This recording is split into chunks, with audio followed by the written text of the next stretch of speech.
Laura here from Hedgehog's Homestead. Today, Chris and I are going on a trip over to, well, just down the road. And we are going to see, he's become kind of a mentor of ours. He's a younger guy who went to college and studied how to raise just all kinds of agricultural things.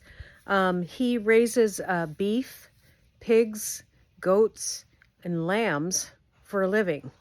And he does it in a permaculture way. He is using native grasses to feed his animals. And so he did plant some native grasses to feed his animals. He is the one that told us that the land behind us that we planted with grass seed, ryegrass, was not as good as the land that is over there that has all kinds of native species in it. We eventually will probably get some lambs, goats, and cattle from him. Rotates all of those animals on his property. So here you go. Come along with us and see his property and his cattle and the kind of stuff that he's raising. And the one thing you won't see is the pigs, because we couldn't get close enough to them. They were hiding. It was a 100-degree day, so all the animals were in shade, and so it was hard to get to the pigs, so we couldn't do it. So that's the only animals you wouldn't see. And so he's kind of our advisor. You probably recently saw a video of us weaning the kids, piglets. He's the one that told us how to wean them, what to wean them. He went to 4 years of college and studied all of this stuff, the native grasses, how to feed the animals, how to do multi-species on land, and how to just what animals eat what, and all of that good stuff. So here you go. I grazed it early in the spring, and I'll graze it this fall. And then like the boards and the legumes and weeds that are in there, they'll target that area of shade, because they'll use it, you know. You see them over here? Yeah. We'll come back by it the same way on the way out. So. How many head do you have right now? There's 42 adult cattle. That's 39 cows and 3 bulls. I like more bulls than I need, so throw some extra ones in there. And they're all either longhorn or Corianti type. And Corianti are the ones with the shorter horns, right? Yeah, the longhorns just have ridiculously long horns. The Coriantis will have, like that brown and white one, 693 is a Corianti. Oh, okay. You know. So the horns are a little bit different shape then. They got a little different shape. Yeah, that white cow on the back with the black head? No, the solid white one. Oh, yeah. She's a longhorn. This brown one up in the trees, a little white on, she's a longhorn. So you can see they're a lot longer. Right, gotcha. That brown cow straight across from us, her horns kind of go up and that's a Corianti. So the Coriantis have, I mean, they still get growth, but they're kind of shorter horns and a little less, you know. What breed There's is your that? bull right there. There's one of your bulls. Yeah, that one is a Gelbvieh, so he's a homozygous black, so he'll throw solid black calves that don't have horns, or 90% shouldn't have horns. Okay. Unless they're, you know. So even though he's breeding with the longhorn and the Corianti, they won't have horns because of his. Because he's homozygous, his traits will pass on as far as physical appearance, more so. And then the maternal traits will go in, like the meat quality and stuff like that will still be influenced. So. Okay. And then there's another bull in the back that's solid white. Actually, what's funny is the only things in here that don't have horns are either the calves or the bulls. Yeah. And so that one in the back is a Charolais. Yeah, bull. all the way back here. And he'll throw for the most part, white calves or like a cream color, like that calf bedded down right there. Yeah. That one is a Charolais Longhorn cross. So right now he's not showing any horn growth, which a Longhorn calf at that same age will show horn growth. Okay. So now he still could get little scur horns or little bumps, and then he's kind of like a cream color instead of, you know, whatever color Longhorns show. Okay. You got one right over here too. There's one. Yeah, it's easy to tell them with the difference in the horn structure, the way that it goes more up. So, is this the fence that you're talking about that you really like? Well, that's where the creek washes this fence that I really like out, but because this flooded back when we had all that flooding. Yeah. But this is the wire I like. This is the wire you like. This section we're looking at here, honestly, is messed up a little bit because the posts got pushed out.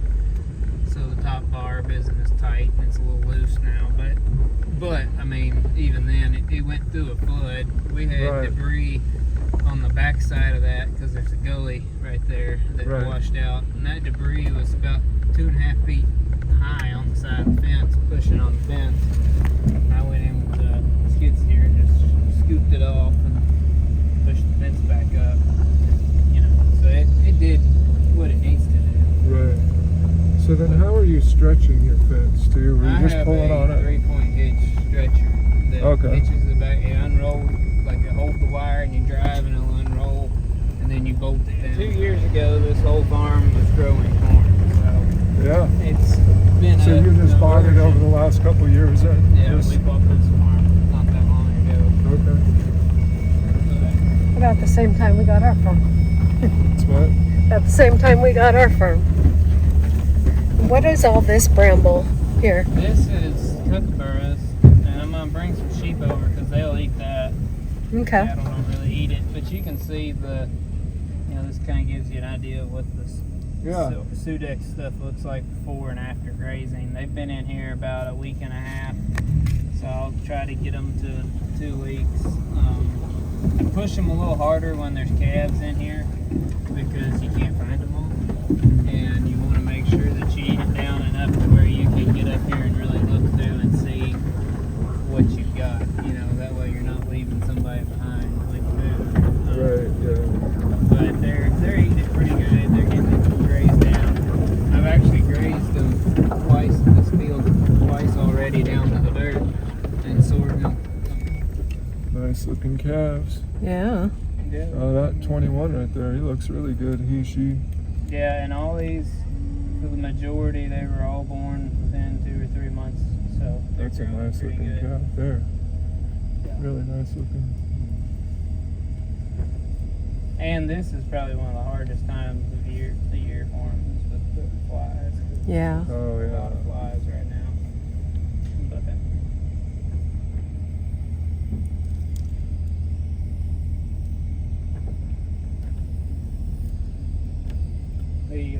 the mother's size also determines what the calf's birth weight will relate with.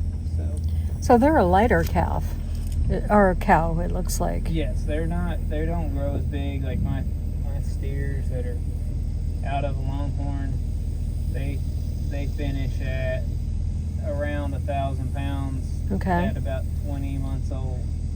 So, whereas an Angus would be 1,500 at the same age. So, but for me, I like the flavor better. I like the fact that I can run more cows per acre than traditional cows, and I like their hardiness.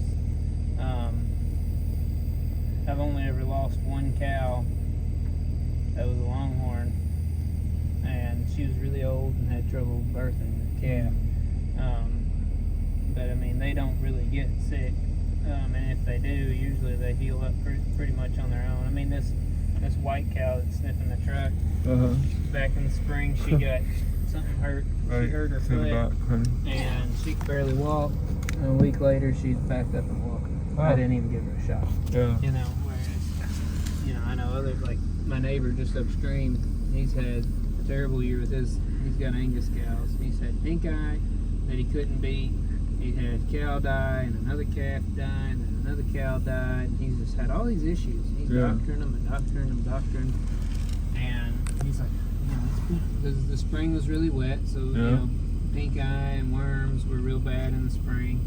And then then it turned off and got real hot and dry, and that's just been hard on him. But his cows have been struggling, and mine are doing really well. Which, I mean, when you're eating with your head that high, you're not getting worms. Because the worms, the parasite only come 4 inches above the grass. So if you're not grazing your grass lower than 4 inches, you shouldn't be getting parasites to start with. Yeah.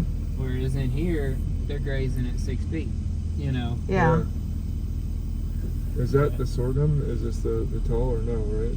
It's called sorghum Sudan grass. So it's a cross between grain sorghum and Sudan grass, and there is some Johnson grass mixed in, which I love Johnson grass. Some people hate it, but the sorghum Sudan grass has like a thicker seed head, like this stuff right here. That's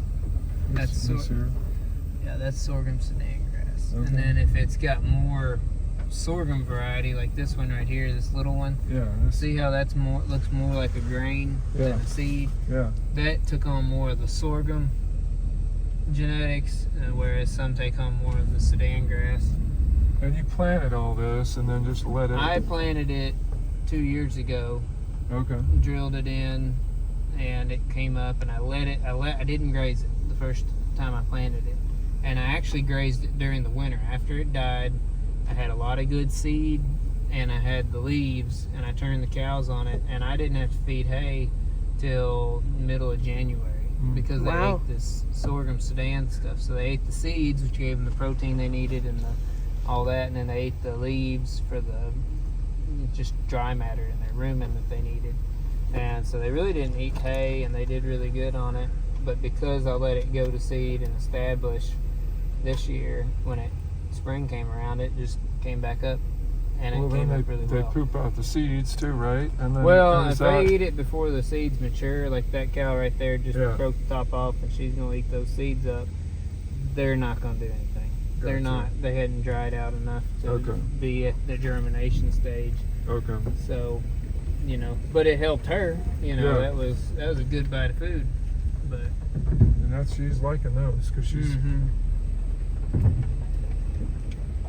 So basically, you drilled it in and then just let it go the first year. Until winter time. Yeah. And then, so you planted in the spring.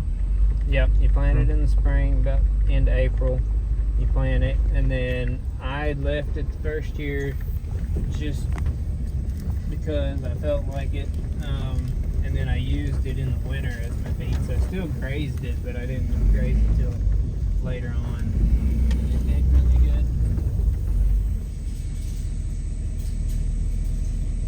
But if you want your lunch brand, it's a tough fence. It takes a lot of clips that come. And you use a regular wood pole how often? I put a wood post every 90 feet. Okay. And then P-post every 15. So I like even stuff. So state, for any like reimbursement stuff, you have to have a wood post at least every 100 feet. But if you're doing you can figure out what went through by getting the hairs. So I just dropped it, but those were coyote hairs, so there's been coyotes come under. And then, which you can see it. There's a track there. What I haven't had any issues out of the coyotes too much, but if I want to catch them, which actually I've got a snare here, because I've been catching them at this spot. I'll just take this, open it up,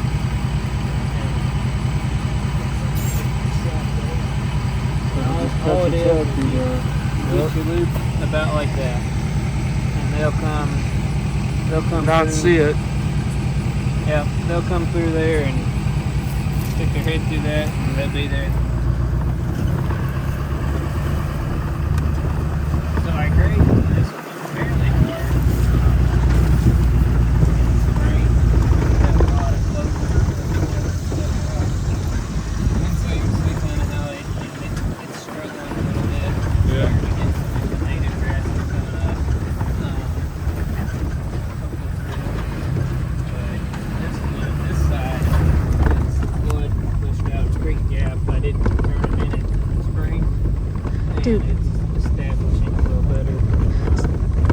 So do, good fall and winter feed.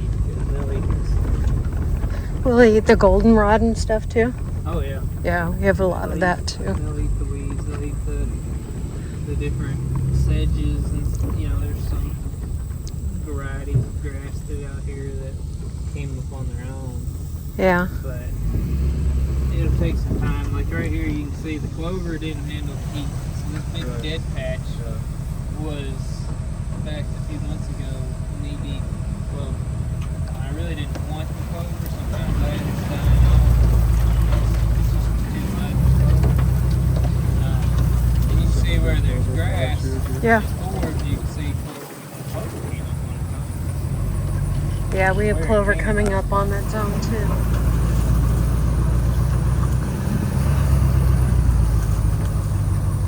Another thing is like this type of grass here, this nut sedge, a lot of cattle won't eat that. Yeah. And what is it called? It's called nut sedge. We don't have that. Okay.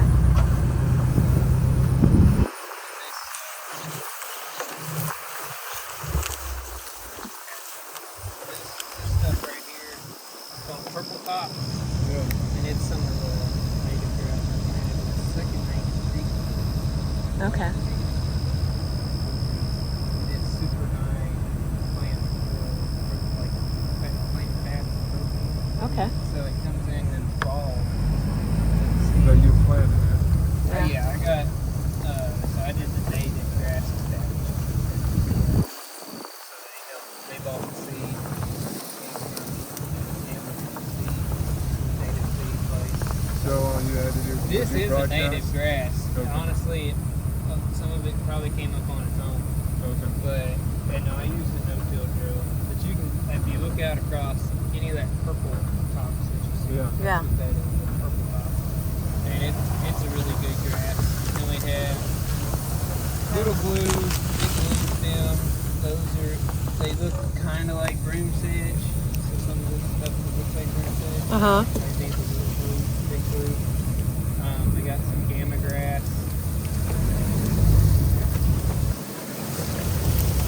But the first year you usually don't see a lot of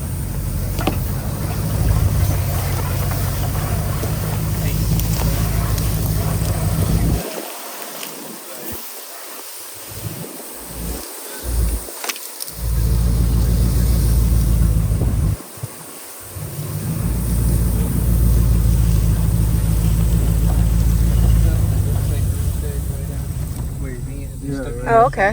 Yeah, that's blue stem. And so it's like, looks like broom sedge, but it's not. It's a different native grass. Then we have some foxtail millet. The cattle love it. Of course people hate it, but I eat a lot of it.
You bend a tree down and they come a running.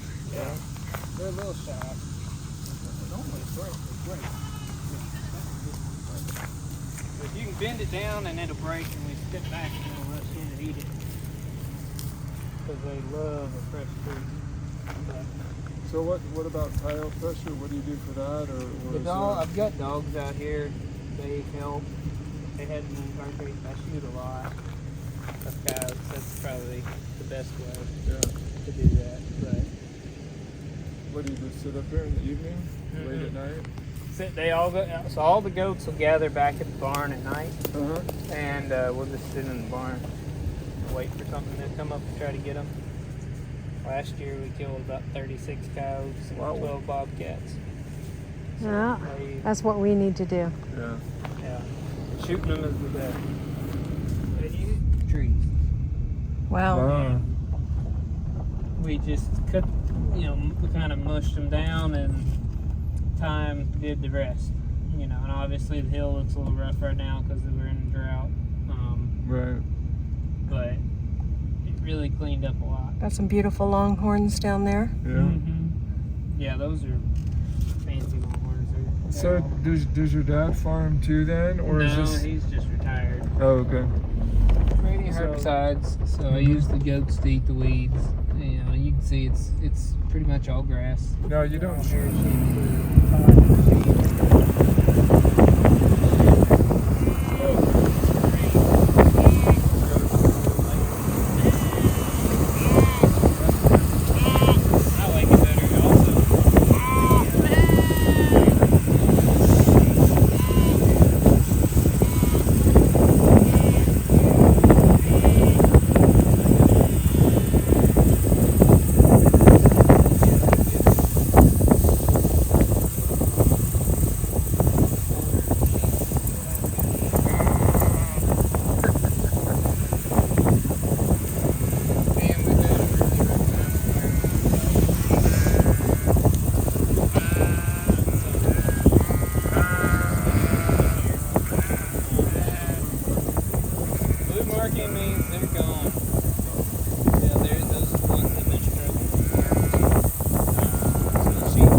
So they're never use any herbicides at all.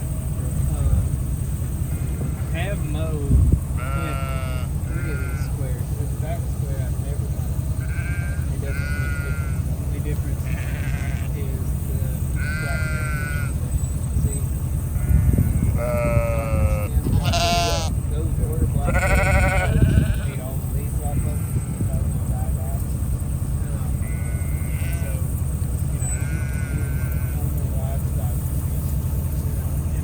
I let the grass go to seed. But it went to seed and it's pretty good. There's like a thick carpet of grass. And what that's doing is keeping that soil cool and moist, keeping that water in there right now. So it's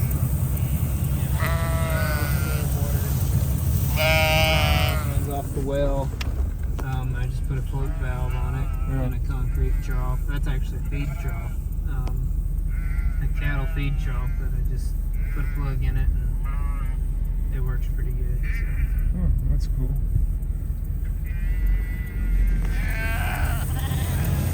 So we've got about 100.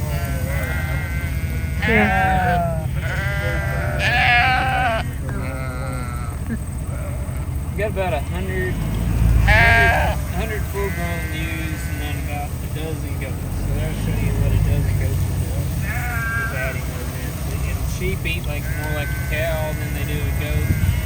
You could also say that sheep eat like goats and cows. So, they're kind of in the middle. sheep will eat weeds, the cattle won't eat. But the goats will eat all of them. So I think as far as land management, the two that go together the best is goats and cows. But sheep it's easier to sell sheep,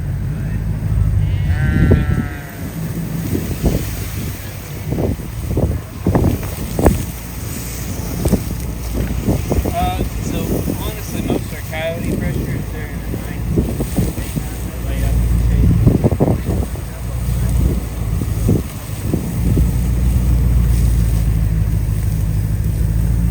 So do you deworm the sheep at all, or Well, yeah, we do.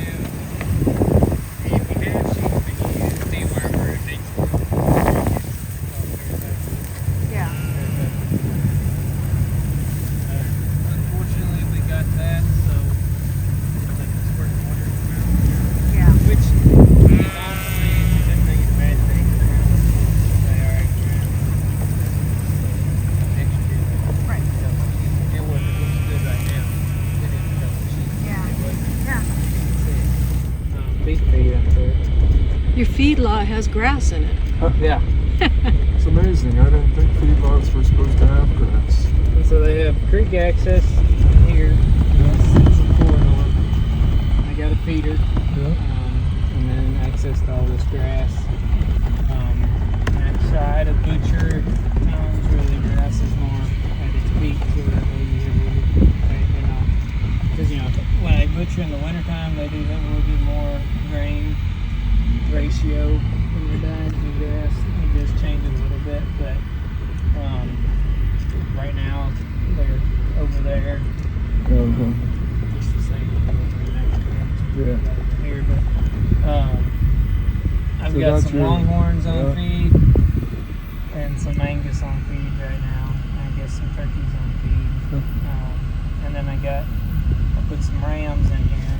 Some are butcher rams and some are my breeding rams. Just to keep them separated. Get them fed back up before we put them in for the winter to breed. So as a ram and billy goat, they'll literally breed themselves to death. They'll just Just keep going. So we got some in here, and the feed that they eat is it's all natural. It's concentrated materials, and it's not like week after. It lasts about a month with as many as I've got out here. We had 10 head of butchering size cattle, and then the rams, which were going to be down to 6 head because I'm taking some on Wednesday to the butcher.